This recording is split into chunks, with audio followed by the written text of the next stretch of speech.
আল্লাহর নবী, রহমতের নবী বলেন, কিয়ামতের ময়দানে রোজা বলবে, আল্লাহ আমি রোজা তোমার বান্দারে দিনের বেলা খানার ব্যাপারে কষ্ট দিয়েছি, পানির ব্যাপারে কষ্ট দিয়েছি।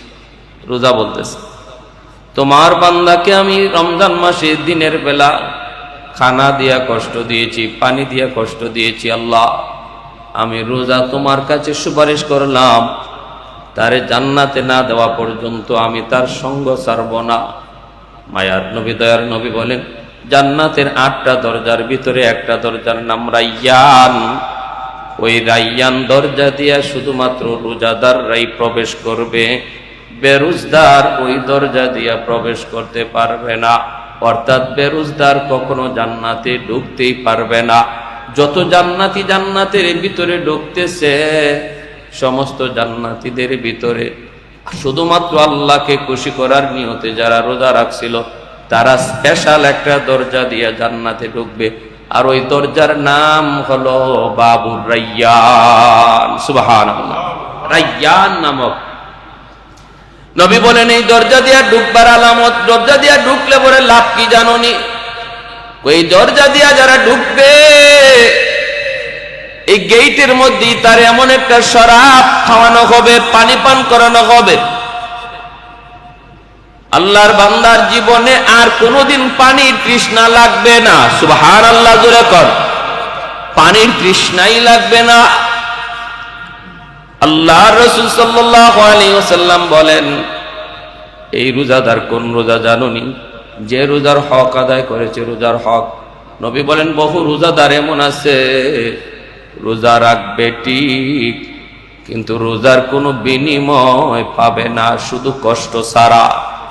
وقال رسول الله صلى الله عليه وسلم الصوم جنة وفي رواية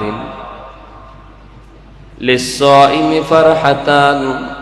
فرحة عند فطره وفرحة عند لقاء ربه أو كما قال النبي عليه الصلاة والسلام اللهم صل على محمد وعلى آل محمد كما صليت على إبراهيم وعلى آل إبراهيم إنك حميد مجيد اللهم بارك على محمد وعلى آل محمد كما باركت على إبراهيم وعلى آل إبراهيم إنك حميد مجيد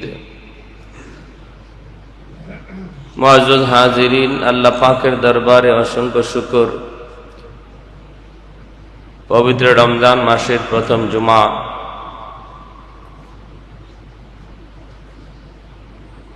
আলহামদুলিল্লাহ আমাদেরকে আল্লাহর ঘর মসজিদে আসার তৌফিক আল্লাহ দান করেছেন। শুকরিয়া তান বলি আলহামদুলিল্লাহ। আরো ভাগ্য ভালো যে এই বৎসর রমজান শুরুই হয়েছে জুম্মার দ্বারা রমজান শুরুই হয়েছে। এতে আশা করা যায় যে আমরা এই রমজান মাসে জুমা একটা বেশি পাবো। আলহামদুলিল্লাহ বলি আলহামদুলিল্লাহ। এমনিতেই রমজান মাস, আবার জুমা, মানে ফজিলতের উপরে ফজিলত, মর্যাদার উপরে মর্যাদা, সুসংবাদের উপরে সুসংবাদ। মুসনাদে আহমদের হাদিস, আল্লাহ রাসূল সাল্লাল্লাহু আলাইহি ওয়াসাল্লাম এক হাদিস শরীফে বলেন, হযরত হুযায়ফা রাদিয়াল্লাহু তাআলা আনহু থেকে বর্ণিত, তিনি বলেন, নবীজি একবার মসজিদের মিম্বরে এভাবে হেলান দিয়ে বসে আছেন, আর আমরা পাশে বসা। নবী বলতেছেন, যে ব্যক্তির শেষ কথা হবে লা ইলাহা ইল্লাল্লাহ, আর এরপর মারা যাবে, সে জান্নাতে প্রবেশ করবে। এরপরে আল্লাহ নবী বলতেছেন, আল্লাহকে সন্তুষ্ট করার নিয়তে যে একটা রোজা রাখবে, এরপরে মারা যাবে, সেও জান্নাতে প্রবেশ করবে। এরপরে আল্লাহ নবী বলতেছেন, আল্লাহকে খুশি করার নিয়তে যে সদকা করলো আর এরপরেই সে মারা গেল, আল্লাহ এই উসিলায় তারা জান্নাত দান করবে। তাহলে রমজানের কি পাওয়ার দেখেন। এখানে আল্লাহ রসুল কি বললেন, একটা রোজা রাখছে, শুধু একটা রোজা, এরপরে আর হায়াত পায়নি। আর এই রোজাটা তার উদ্দেশ্য ছিল আল্লাহকে খুশি করা, আল্লাহর সন্তুষ্টির উদ্দেশ্য। আল্লাহর সন্তুষ্টির উদ্দেশ্যের মানে হলো সে রমজানের রোজার ভিতরে বা এই একটা রোজার মধ্যে সে কোনো আল্লাহ নারাজ হয় এমন কোনো কাজ করে নাই, মিথ্যা বলে নাই, গীবত করে নাই, চুগলখুরি করে নাই, অহেতুক গল্প গুজব করে নাই, টাইম পাস করার জন্য লুডু খেলা, রমজান মাসে টাইম পাস করার জন্য ক্যারেম বোর্ড খেলা, টাইম পাস করার জন্য ফেসবুক চালানো, এর দ্বারা রোজার হক নষ্ট হয়, পরিপূর্ণ সওয়াব মিলে না। এই ধরনের কাজে যারা জড়িত তাদের জন্য আবার এই সুসংবাদ নাই যে একটা রোজা রাখলো আর মারা গেল নিশ্চিত জান্নাতি। এই এক রোজা যদি ক্যারেম বোর্ড খেলে পার করি তাহলে হবে না, এই একটা রোজা যদি ফেসবুক চালিয়ে পাস করি হবে না, তার জন্য সুসংবাদ নেই। মান সামা রমাদান ঈমানান ওয়া ইহতিসাবান গুফিরা লাহু মা তাকদ্দামা মিন যামবি। ইহতিসাব কেন বলা হয়েছে হাদিস শরীফে? এর অর্থই এটা যে আমার রোজার মধ্যে কোনো ধরনের কোনো ত্রুটি ছিল না, শুধুমাত্র আল্লাহকে খুশি করা। তাহলে এক হলো রমজান, আরেক হলো জুমা, আরেক হলো জুমা। হাদিস শরীফে আল্লাহ রাসূল সাল্লাল্লাহু আলাইহি ওয়াসাল্লাম বলেন, জুম্মার দিন যদি কাফিরও মারা যায়, ওই দিনের ইজ্জতের খাতিরে আল্লাহ তাকে এই দিন আযাব থেকে মাফ করে। অন্তত জুমার দিনে তার আযাব দেওয়া হয় না, এই দিনের ইজ্জতের খাতিরে। তাহলে এই জুমার দিন আবার রমজান আমরা পাইলাম। এমনকি অবহেলার সাথে কাটাই দিব না একটু আমল করব? অবহেলার সাথে কাটাইলে হবে না। নিয়ামত পাইলে যদি নিয়ামতের শুকর আদায় করি তাহলে আল্লাহ পাক নিয়ামত আরো বাড়ায়, আল্লাহ খুশি হয়। এই জন্য আজকের জুমার দিনটা আমরা আল্লাহর দোহাই জুম্মার নামাজের পর থেকে একদম ইফতার পর্যন্ত একটু নিজেরে একটু বোঝানোর চেষ্টা করি। জানি না এই রমজান আমাদের কার জীবনের শেষ রমজান, জানি না কার জীবনের শেষ রমজান, জানি না এই রোজাই কার জীবনের শেষ রোজা। রমজানও তো মানুষ মারা যাইতেছে, মারা যায়। আমি যে রমজানও পাইলাম, জুমাও পাইলাম, এর শুকরিয়া চান জুমার নামাজের পরে কোরআন তেলাওয়াত করে, জিকির আজকার করে, অথবা কোনো আমল লাগবে না। আপনি কোরআন তেলাওয়াতও পারেন না, অসুবিধা নেই, কিন্তু জবানটা খালি বন্ধ রাখেন। জবানটা মন চাইলে কথা কইেন না। কেউ গায়ে পাড়া দিয়া যদি, কেউ আপনার পায়ে পা দিয়া যদি ঝগড়া করতে আসে, শুধু এতটুকু বলবেন আমি রোজাদার, বা তারও বলা দরকার নেই, নিজের মনটা বলেন তুমি রোজদার, তুমি রোজাদার, তোমার এখন ঝগড়া করার উচিত না। এই কথাটা মনে করে নিজের শুধু বাঁচায় রাখো, বাঁচায় রাখো। একটা রোজা অন্তত আল্লাহকে এমন ভাবে দেখায়, একটা রোজা। চেষ্টা করলে মানুষের এমন কোনো কাজ নাই যা সম্ভব না।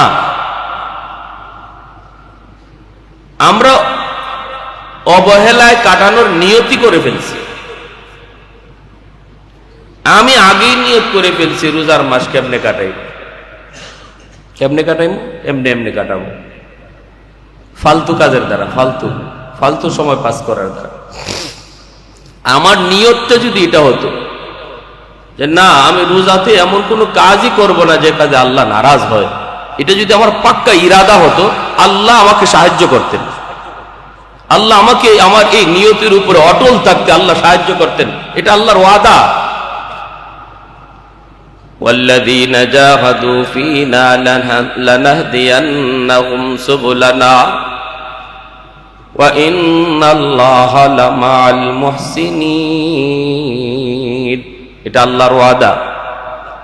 যদি কেউ আমাকে পাওয়ার জন্য, আমাকে খুশি করার জন্য সে প্রতিজ্ঞাবদ্ধ হয়, আল্লাহ নিজে বলতেছে, কেউ যদি আমাকে খুশি করার জন্য প্রতিজ্ঞাবদ্ধ হয়,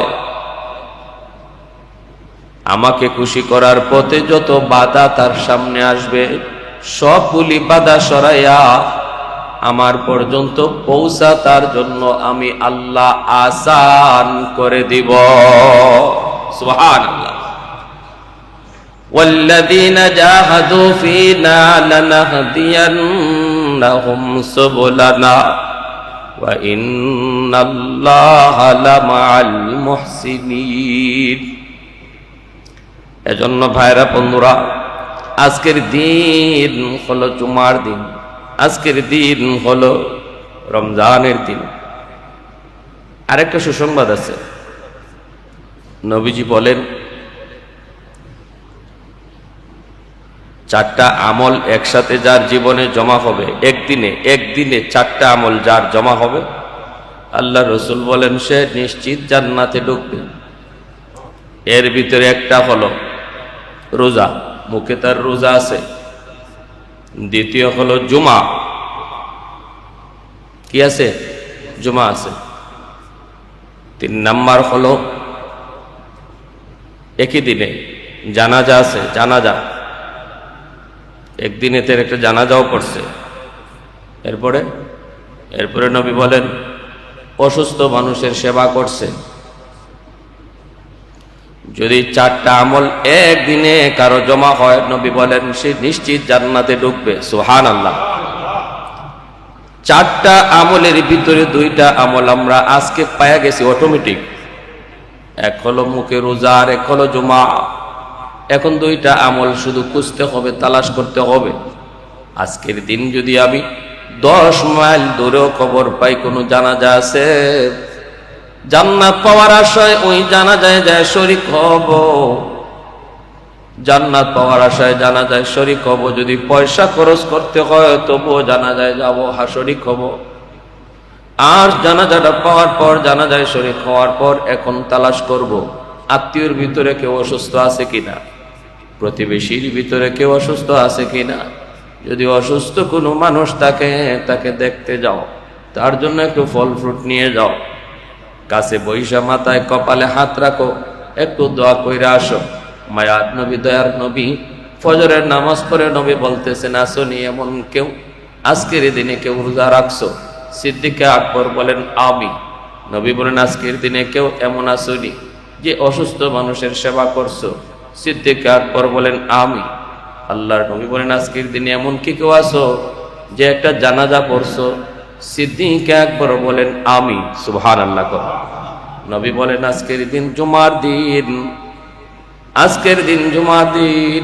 মায়ার নবী, দয়ার নবী বলেন বলো আজকের দিনে এমন কি কেউ আসো যে একজন মিসকিনকে খানা খাওয়াইছো?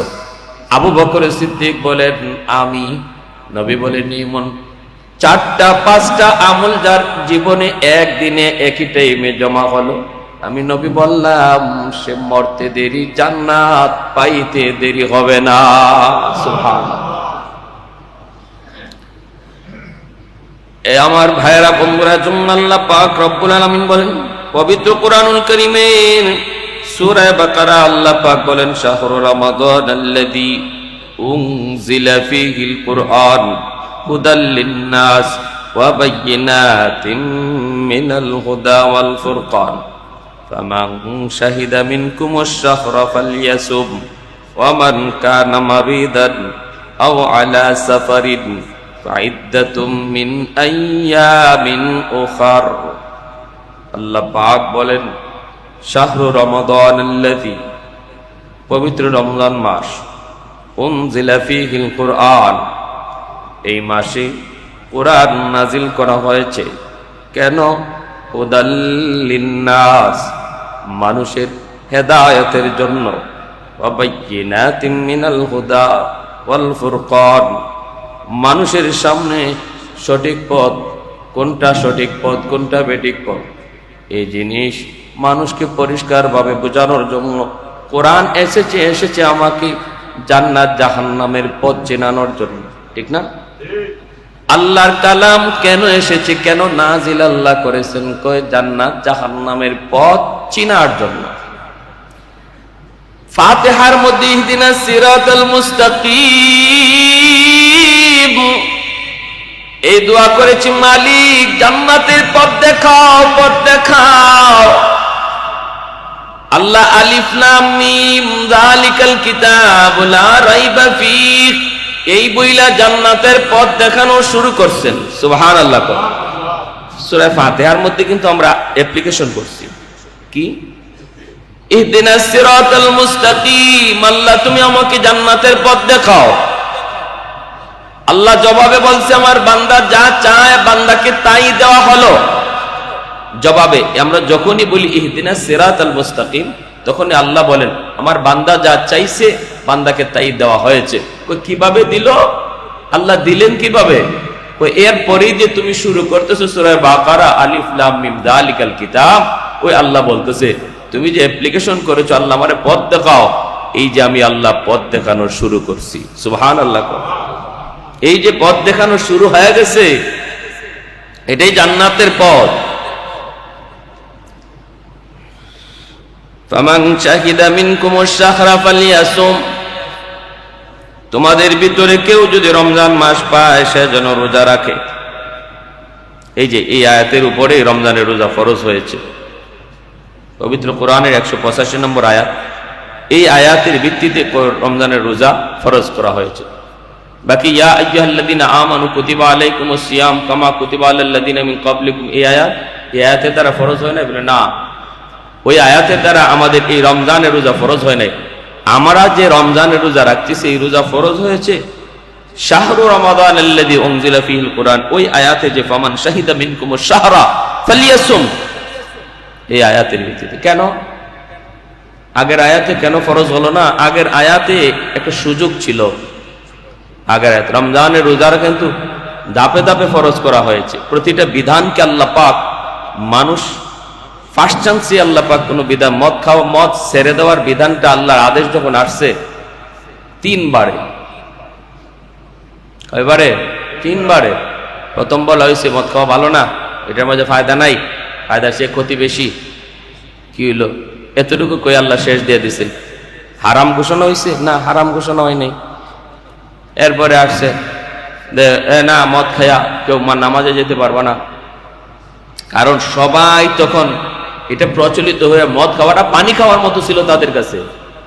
আমরা যাবে পানি না খাইলে বাঁচি না, তাদের কাছে এই অবস্থাটা ছিল, যারা মদ না খাইলে বাঁচতো না। তাদের আমাদের জন্য পানির অপর নাম জীবন, তাদের জন্য মদ ছিল অপর নাম জীবন।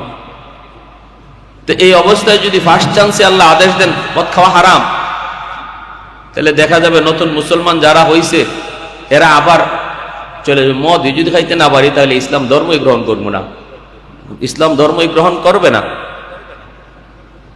সহনীয় পর্যায়ে ইসলামের বিধিবিধান দেওয়া হয়েছে। এরপরে বলা হয়েছে মসজিদে নামাজে ধারে কাছেও যেও না মদ খাওয়া অবস্থায়। এখন তো সাহাবীরা কেউ কেউ বোঝার কি রে, এটা কি হইল? এটা একবার কয় বালা না, আবার আল্লাহ কয় মসজিদে নামাজের কাছে নামাজে যাইও না, মনে হয় ধুত বাদে দিয়ে দিব। আস্তে আস্তে আস্তে আস্তে এটা তাদের মনের ভিতরে সইয়া নেওয়ার পর্যায়ে, সহ্য করার পর্যায়ে আল্লাহ নিয়ে আসতেছেন। যখন দেখে আরে এটা খাই দিব, নামাজই পড়া যায় না, তো এখন কি করি? নামাজ তো পড়া লাগবে নবীজির পিছনে, এটা খায় তো নামাজই পড়া যাবে না। তো আস্তে আস্তে তারা মন থেকে এটা আস্তে আস্তে সরানোর চেষ্টা করতেছে। এরপরে ফাইনাল সিদ্ধান্ত আসছে হারাম। ফাইনাল সিদ্ধান্ত পরে আসছে।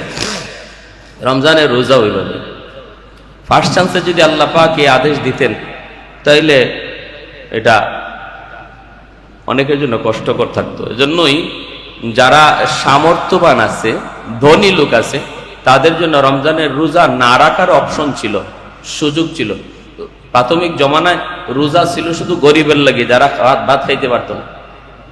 ওই আমাদের সমাজে কিছু মানুষ আছে না, যে এই কথা না মনে কোনোদিন কোনো হুজুরের কাছ থেকে শুনছে, এই জন্য কয় কারে রোজা তো রাখবে যাদের করে খাওয়ার নাই ওরা, যাদের করে খানা নাই এরা তো রোজা রাখবে, রোজা আমরা রাখবো কেন? এটা শুরুতে ছিল এমনই, যারা গরিব যাদের খাওয়ার নাই ওরাই রোজা রাখতো, আর যাদের ধনী ছিল আল্লাহ কোরআনের মধ্যে এই সুযোগটা দিয়ে দিয়েছেন যে তুমি যদি তোমার রোজার ফি দেয়া দেও, সামর্থ্য আছে, টাকা আছে, পয়সা আছে, তাহলে তোমার জন্য সুযোগ আছে। সে গরিবকে দান সৎকা করতো, একটা রোজার বদলায় একটা ফি দিয়ে দিত। তো এটা কি হইলো? এটা কি আমাদের বর্তমানে আমরা যে রোজা রাখতেছি এই রোজার তরিকা এটা ছিল না। এজন্য ইয়া আইয়ুহাল্লাযীনা আমানু কুতিবা আলাইকুমুস সিয়াম কামা কুতিবা আলাল্লাযীনা মিন ক্বাবলিকুম লাআল্লাকুম তাত্তাকুন, ওই আয়াতে আল্লাহ পাক রব্বুল আলামিন ধনীদের জন্য এই সুযোগ রাখছিলেন রোজা না রাখার, কিন্তু আমাদের উপরে এখন যে রমজানের রোজা ফরজ হয়েছে এটা হলো এই আয়াতের দ্বারা। সূরা বাকারার 185 কি ফামান শাহিদা মিনকুমুশ শাহরা ফালইয়াসুম, এই আল্লাহর ফাঁস অর্ডার আসছে, তোমাদের ভিতরে যারা এই রমজান মাস পাবে সে যেন রোজা রাখে। এখানে ধনী গরিব কারো কথা উল্লেখ করেন নাই, তোমাদের ভিতরে যারাই, ফামান শাহিদা মিনকুমুশ শাহরা ফালইয়াসুম, তোমাদের ভিতরে যেই রমজান মাস পাবে সে যেন রমজানের রোজা রাখে, এটা আল্লাহ বলেন আমার আদেশ।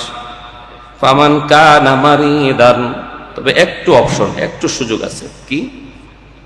যদি তুমি অসুস্থ হও, ফামান কানা মারিদান, যদি তুমি অসুস্থ হও, যদি কেউ অসুস্থ হয়, আও আলা সাফারিন, অথবা সে কোনো সফরে তাকে মুসাফির হয়, যদি সে অসুস্থ হয় অথবা সে মুসাফির হয়, এই দুইজনের ব্যাপারে শুধু আল্লাহ ছাড় দিলেন। আগে ছিল ধনীর ব্যাপারেও ছাড়, এই আয়াতে ধনী গরিব কারো উপরে কোনো ছাড় নাই, সবার উপরে রোজা, তবে ছাড় আছে দুইজনের উপরে। কে? যদি সে অসুস্থ হয়, আও আলা সাফারিন, অথবা সে কোনো মুসাফির হয়, সফরের হালতে রয়েছে, ফাইদ্দাতুম মিন আইয়ামিন উখরা, সে অন্য দিন রোজা রাখবে। ইউরিদুল্লাহু বিকুমুল ইউসর, আল্লাহ পাক তোমাদের জন্য আসান করেন, ওয়ালা ইউরিদু বিকুমুল উসর, আল্লাহ কখনো বান্দার উপরে কঠিন করেন না। সুবহানাল্লাহ। আল্লাহ সর্বদা বান্দার উপরে আসান করেন। মুসাফির সফরের হালতে রয়েছে, কোথায় সে ইফতার করবে, কোথায় সে সেহরি খাবে, তার জন্য বড় কষ্ট।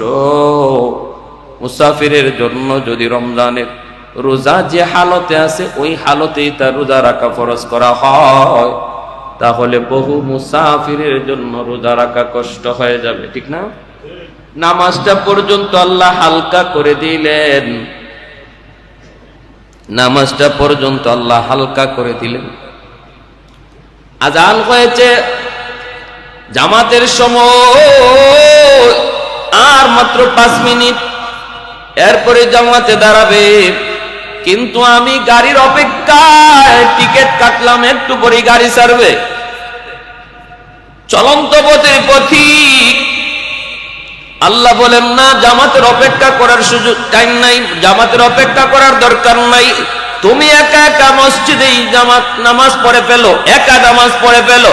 4 রাকাত নামাজ 4 রাকাত পড়তে হবে না, 2 রাকাত পরেই তুমি তাড়াতাড়ি গাড়ি ধরো। সুবহানাল্লাহ। কোন দেখছেন? আল্লাহ বলেন আমি আমার বান্দার উপরে কখনো কঠিন করি না, আমি আমার বান্দা বান্দির উপরে সহজ করি। এরপরও কি জবাব দিবা আল্লাহর কাছে? আল্লাহ যদি কয় বান্দা এত সহজ করে দিছিলাম তোর জন্য, এত আসান করে দিছিলাম তোর জন্য, এরপরও তুই আমাকে ভুলে গেলি, কোন জায়গায় আমি তোর জন্য কঠিন করেছি? কোন জায়গায় আমি তোর জন্য কঠিন করেছি বল? কেউ জবাব দিতে পারবে না।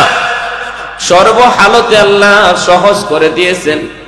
মুসাফিরের জন্য বলেছেন, মুসাফির তোমারও রোজা রাখার হালতে রমজান মাসে সফরে আসো, রোজা না রাখলেও তোমার চলবে, রমজান মাসে রোজা। অন্য সময় তুমি সেটা কাজা করে নিও, আল্লাহ পাক রমজানের সমপরিমাণ সওয়াব আল্লাহ মুসাফিরকে অন্য মাসে আদায় করলেও দান করবে। কারণ এটা আল্লাহর নির্দেশ, তো এটা আল্লাহর নির্দেশ। অসুস্থ, তুমি অসুস্থ, রোজা রাখতে পারো না, সরকারি ডাক্তার হবে না, দিনদার ডাক্তার লাগবে। দিনদার ডাক্তার যদি বলে যে আপনি রোজা রাখলে বিপদের আশঙ্কা আছে, দিনদার যে রোজার গুরুত্ব বুঝে, যে ডাক্তারে রোজা রাখে, যে ডাক্তার নিজেই রোজা রাখে না, একই বুঝাইব অরোজার গুরুত্ব কি বুঝবো। যে রমজানের রোজা রাখে, যে রোজার গুরুত্ব বুঝে, সে যদি বলে যে আপনার বডির কন্ডিশন এত খারাপ, আপনি যদি রোজা রাখেন ক্ষতি হবে, এখানে আল্লাহ পাক ছাড় দিয়েছেন। এই কথা আল্লাহ বলছেন, ওমান কানা মারিদান, তাফসীরি কিতাবে লেখেন মারিদ বলতে এখানে অসুস্থ মানুষ বলতে কোন অসুস্থ? গ্যাস্ট্রিকের ব্যথা, মাথা ব্যথা হইলে কি অসুস্থ বলে না। একজন জিন্দার ডাক্তারের সার্টিফিকেটে যদি এটা প্রমাণ হয় যে সে রোজা রাখলে মারা যাওয়ার সম্ভাবনা আছে, তখন তার জন্য সার। এজন্য জেনতেন ডাক্তারের সার্টিফিকেট পাইয়া রমজানের রোজা মাপ দিলে আল্লাহকে বুঝ দেওয়া যাবে না, আমাদেরকে বুঝ দেওয়া যাবে, আমাদেরকে বুঝ দেওয়া যাবে, মানুষকে বুঝ দেওয়া যাবে, কিন্তু আল্লাহকে বুঝ দেওয়া যাবে না। এই কথাই বলছিলাম, রমজানের রোজা প্রতিটা মানুষকে এই কথাই বোঝায়া যায়, দুনিয়ার সমস্ত মানুষকে ফাঁকি দেওয়া যায়, দুনিয়ার সমস্ত মানুষকে বুঝ দেওয়া যায়, ফাঁকি দেওয়া যায় না শুধু একমাত্র কাকে? আল্লাহকে। এটা রমজানের রোজা শিখাইয়া যায়। কারণ আপনি তো দরজা বন্ধ করেও খানাটা খান নাই, অথচ সুযোগ ছিল দরজা বন্ধ করে পানি পান করার, প্রচন্ড তৃষ্ণা, এরপরও আপনি পানি পান করেন না। মানুষের চোখে ফাঁকি দেওয়ার সুযোগ ছিল, দরজা খুলে আপনি বলতেন আমি রোজাদার, ইফতারের সময় ইফতারে শরীক হয়ে যেতেন। পৃথিবীর এমন কোনো মানুষ ছিল না যে আপনাকে বলবে যে এই তুমি দরজা বন্ধ করে রোজা ভাঙছো, আমি দেখছি। কারণ কেউ দেখে নাই, দেখছেন কে? আল্লাহ। এরপরও আমি রোজাটা ভাঙ্গি না, এরপরও আমি প্রচন্ড তৃষ্ণায় আমি দরজা বন্ধ করে খানাটা খাই না। আল্লাহ বলে বান্দা এতটুকু ভয় কেন করছো? শুধু আমার জন্য, তোমার দিলে ছিল, কেউ দেখে না, দেখে না আমার আল্লাহ। এই সবকটাই রোজা তোমার শিখাইয়া যাইতেছে। রমজানের বাহিরের সময়টা তো তুমি এইভাবে নিজের চালাইয়ার চেষ্টা করো। টেবিলের নিচ দিয়েও কখনো তুমি ঘুষ নেওয়ার চেষ্টা করবা না, কারণ জেনে রেখো টেবিলের নিচ কেউ দেখলো না, দেখেন আমার আল্লাহ। মাত্রটা রোজা রাখছো, রমজান তো তোমাকে এই সবকটাই শিখাই গেছে, কেউ না দেখলেও দেখেন আল্লাহ। হ্যাঁ, অতএব তুমি এটা করো না। সুদের লেনদেন যদিও তুমি মানুষের চোখের আড়াল করে করতেছো, কিন্তু আল্লাহ তোমাকে দেখতেছেন, কি বলতেছো তাও শুনতেছেন। তোমাদের কথা কেউ শুনে না, শুনেন আল্লাহ। এতটুকু চিন্তা মাথায় নিয়ে যেন 11টা মাস আমরা নিজের চালাইতে পারি, এই সবকটাই রমজান দিয়া যাইতেছে, শিখাইয়া যাইতেছে। প্যারে হাজিরিন, এজন্য আল্লাহর রাসূল সাল্লাল্লাহু আলাইহি ওয়াসাল্লাম বলেন, কিয়ামতের মাঠে কোরআন এবং রোজা এই দুটোটা আল্লাহর কাছে তেলাওয়াতকারী এবং রোজাদারের জন্য সুপারিশ করবে, জোরালো সুপারিশ। সুবহানাল্লাহ। কোরআনও সুপারিশ করবে জোরালো, আর রোজাও সুপারিশ করবে জোরালো। কিভাবে? আল্লাহর নবী, রহমতের নবী বলেন, কিয়ামতের ময়দানে রোজা বলবে, আল্লাহ আমি রোজা তোমার বান্দারে দিনের বেলা খানা থেকে খানার ব্যাপারে কষ্ট দিয়েছি, পানির ব্যাপারে কষ্ট দিয়েছি। রোজা বলতেছে, তোমার বান্দাকে আমি রমজান মাসে দিনের বেলা খানা দিয়া কষ্ট দিয়েছি, পানি দিয়া কষ্ট দিয়েছি। আল্লাহ আমি রোজা তোমার কাছে সুপারিশ করলাম, তারে জান্নাতে না দেওয়া পর্যন্ত আমি তার সঙ্গ ছাড়ব না। মায়ার নবী, দয়ার নবী বলেন, জান্নাতের 8টা দরজার ভিতরে একটা দরজার নাম রাইয়ান। ওই রাইয়ান দরজা দিয়া শুধুমাত্র রোজাদাররাই প্রবেশ করবে, বেরোজদার ওই দরজা দিয়া প্রবেশ করতে পারবে না। অর্থাৎ বেরোজদার কখনো জান্নাতে ঢুকতেই পারবে না। যত জান্নাতি জান্নাতের ভিতরে ঢুকতেছে, সমস্ত জান্নাতীদের ভিতরে শুধুমাত্র আল্লাহকে খুশি করার নিয়তে যারা রোজা রাখছিল, তারা স্পেশাল একটা দরজা দিয়ে জান্নাতে ঢুকবে, আর ওই দরজার নাম হলো বাবুর রাইয়ান। সুবহানাল্লাহ। রাইয়ান নামক নবী বলেন, এই দরজা দিয়ে ঢুকবার আলামত, দরজা দিয়ে ঢুকলে পরে লাভ কি জানোনি? ওই দরজা দিয়া যারা ঢুকবে, এই গেটের মধ্যেই তার এমন একটা শরাব খাওয়ানো হবে, পানি পান করানো হবে, আল্লাহর বান্দার জীবনে আর কোনোদিন পানির তৃষ্ণা লাগবে না। সুবহানাল্লাহ, জোরে কর। পানির তৃষ্ণাই লাগবে না। আল্লাহর রাসূল সাল্লাল্লাহু আলাইহি ওয়াসাল্লাম বলেন, এই রোজাদার কোন রোজা জানোনি? যে রোজার হক আদায় করেছে, রোজার হক। নবী বলেন, বহু রোজাদার এমন আছে রোজা রাখবে ঠিক, কিন্তু রোজার কোনো বিনিময় পাবে না, শুধু কষ্ট ছাড়া। দেখছেন? আল্লাহর রাসূল বলেন, রুব্বা সাইমিন লাইসা লাহু মিন সিয়ামিহি ইল্লাল জু'। সাহাবেরা জিজ্ঞেস করেন, নবী গো, কোন রোজা? নবী বলেন, ওই রোজা যেই রোজা দ্বারা রোজা রাখলো কিন্তু রোজার হক আদায় হলো না। রমজান মাসে রোজা রাখলো, একটা টাকা কাউকে দান সদকা করলো না, গরিবের দিকে তাকালো না। রমজানের আগেও সে মিথ্যা বলতো, এখনো মিথ্যা কয়। রমজানের আগেও সে মাপে কম দিত, এখনো মাপে কম দেয়। রমজানের আগেও বাবার সাথে বেয়াদবি করতো, রমজানেও বেয়াদবি। আস-সাওমু জুন্নাহ, যতক্ষণ পর্যন্ত ঢাল ছিদ্র না হয়। ঢাল যদি ছিদ্র হয়ে যায় বা ভেঙ্গে যায়, তখন তো ডালে উপকারিতা কমে যায়। সাহাবীরা জিজ্ঞেস করলেন, ইয়া রাসূলুল্লাহ, রোজা ঢাল, এই ঢাল আবার ছিদ্র হয় কি করে? নবীজি বলেন, ওই সময়ই হয় যখন রোজার হক নষ্ট হয়। রোজার হক নষ্ট হয়। রমজান মাসে দেখবেন মিজাজ টেম্পার খুব গরম থাকে। আসরের পরে ভালো কোথাও ভালো লাগে না, ঘরেও মিজাজ 56, মসজিদেও রাস্তাঘাটেও, আর বের হলে তো খালি চিল্লাচিল্লি আর হাউকাও আসরের পরে, ঠিক না? এই জিনিসটা যারা হজম করতে পারে সে হইল প্রকৃত রোজাদার। আমি আগেই বললাম, আপনার গায়ে পা দিয়েও যদি কেউ ঝগড়া করতে আসে, ওই সময়টাতে যে হজম করবে শুধুমাত্র এই কথা ভেবে আমি রোজা রেখেছি, তার জন্যই এই পুরস্কার গুলার সুসংবাদ। জোরে কোন সুবহানাল্লাহ। তার জন্যই।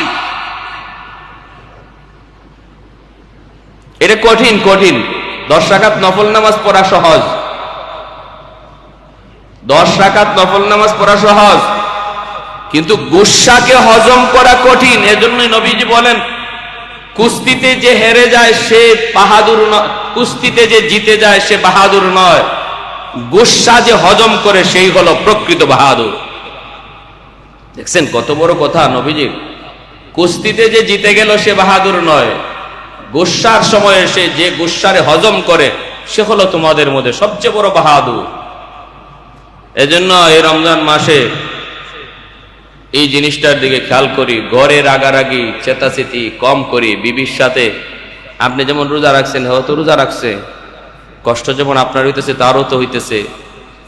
এজন্য একটু খেয়াল রাখি, কাজকর্মে একটু সহযোগিতা করি। একটা কাজ একটু ভুল হইছে, একটু ধৈর্য ধরেন, একটু সবর করেন। সে মানুষ, ভুল হতেই পারে, একটু সবর করেন।